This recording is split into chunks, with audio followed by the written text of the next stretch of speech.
The Galactic Council's most prestigious scientists had gathered in the crystalline halls of Zenith Station, orbiting the binary stars of the Kepler system.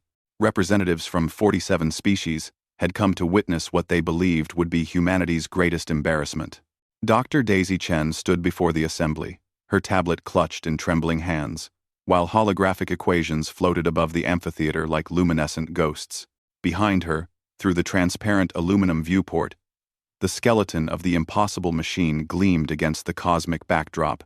"The human proposes to violate the Kardashev limitation," announced Vexthar, the Velkron Council speaker, his 3 eyes blinking in sequential amusement. His translated words dripped with condescension.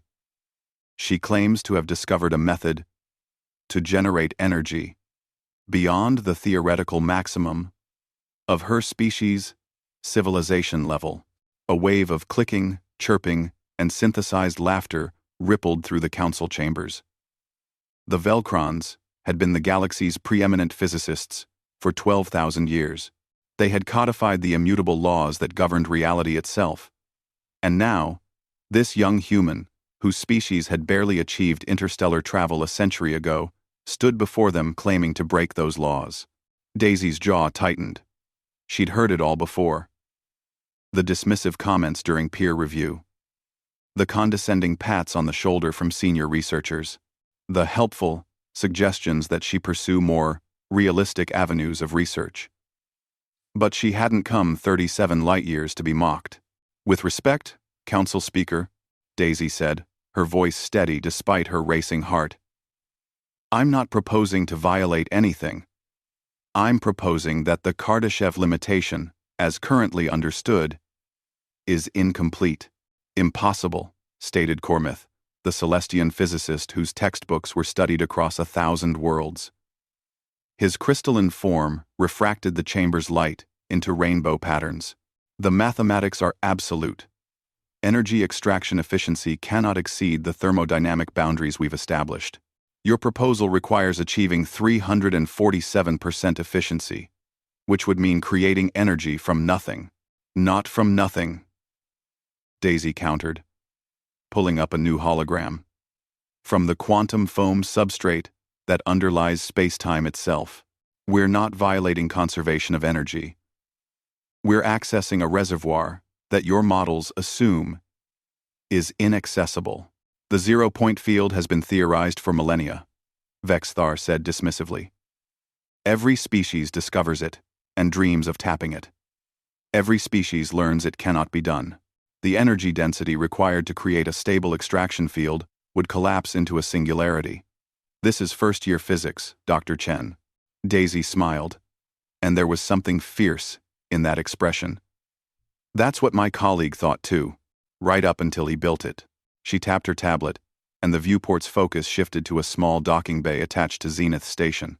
There, suspended in a magnetic cradle, sat a device that looked like someone had welded a particle accelerator to a diesel engine and wrapped the whole thing in copper wire scavenged from an ancient Earth transformer. "Ladies, gentlemen, and honored others," Daisy announced. "Meet the Hartman-Chen resonator, named after its builder, engineer William Hartman, who has this unfortunate habit of not believing things are impossible just because physicists say they are." As if on cue, a figure in an oil-stained jumpsuit floated into view through the viewport, magnetic boots clanking against the hull of the device. William Hartman didn't look like humanity's salvation. He looked like a mechanic who'd gotten lost on his way to fix someone's hyperspace motivator. His graying hair stuck up at odd angles, and he clutched a coffee mug that read, "I'm an engineer. I'm never wrong. I just build more prototypes." Is that human drinking a beverage while spacewalking?" asked Cormith, scandalized. "Magnetic seal," Daisy said absently. "William invented it last month because he was tired of his coffee floating away. He patents things like that between breakfast and lunch." William waved at the council through the viewport, then turned to his masterpiece. His hands moved across a control panel that looked like it had been assembled from parts of 6 different civilizations' technologies, none of them designed to work together. "The resonator operates on a principle we call constructive quantum uncertainty," Daisy explained, as William worked.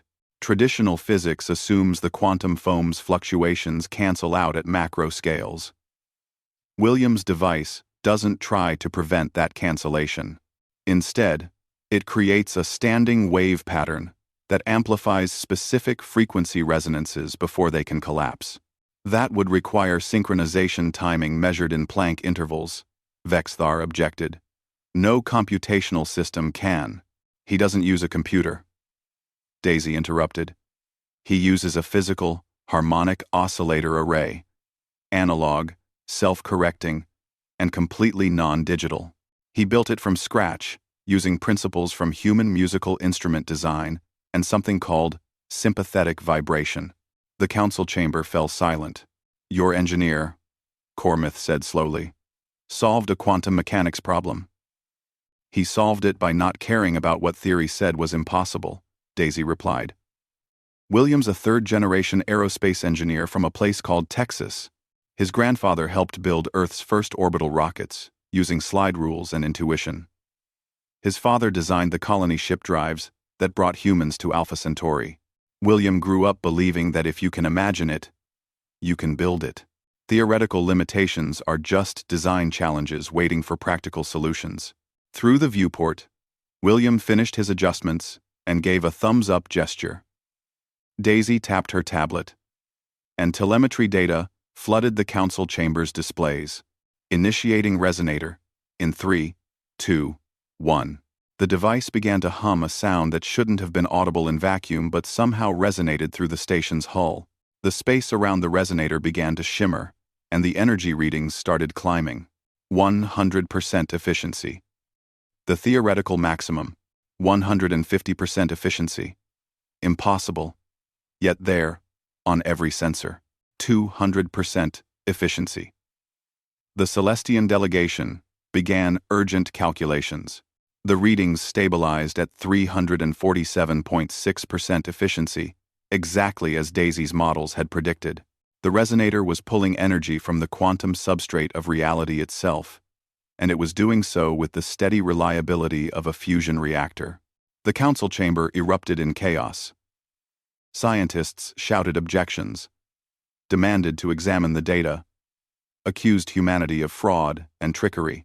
But the readings were undeniable, verified by 47 independent sensor networks from 47 different species. Vexthar raised one crystalline appendage for silence. When the chamber finally quieted, he spoke, and his tone had changed. Dr. Chen, he said, how is this possible? The mathematics should prevent. The mathematics prevent nothing, Daisy interrupted gently. Mathematics describes reality. It doesn't dictate it. Your equations were based on assumptions about quantum field behavior that turned out to be incomplete.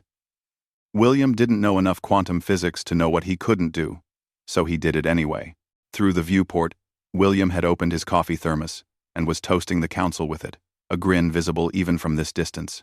Humans have a saying, Daisy continued. In theory and practice are the same. In practice, they're not. William embodies that philosophy. He's not brilliant because he understands physics better than everyone else. He's brilliant because he understands that physics is a description of what is, not a limitation on what could be.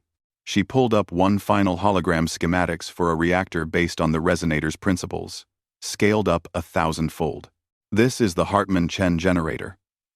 One unit can power a civilization of 10 billion. It's clean, safe, and the fuel is literally everywhere, because it's space-time itself.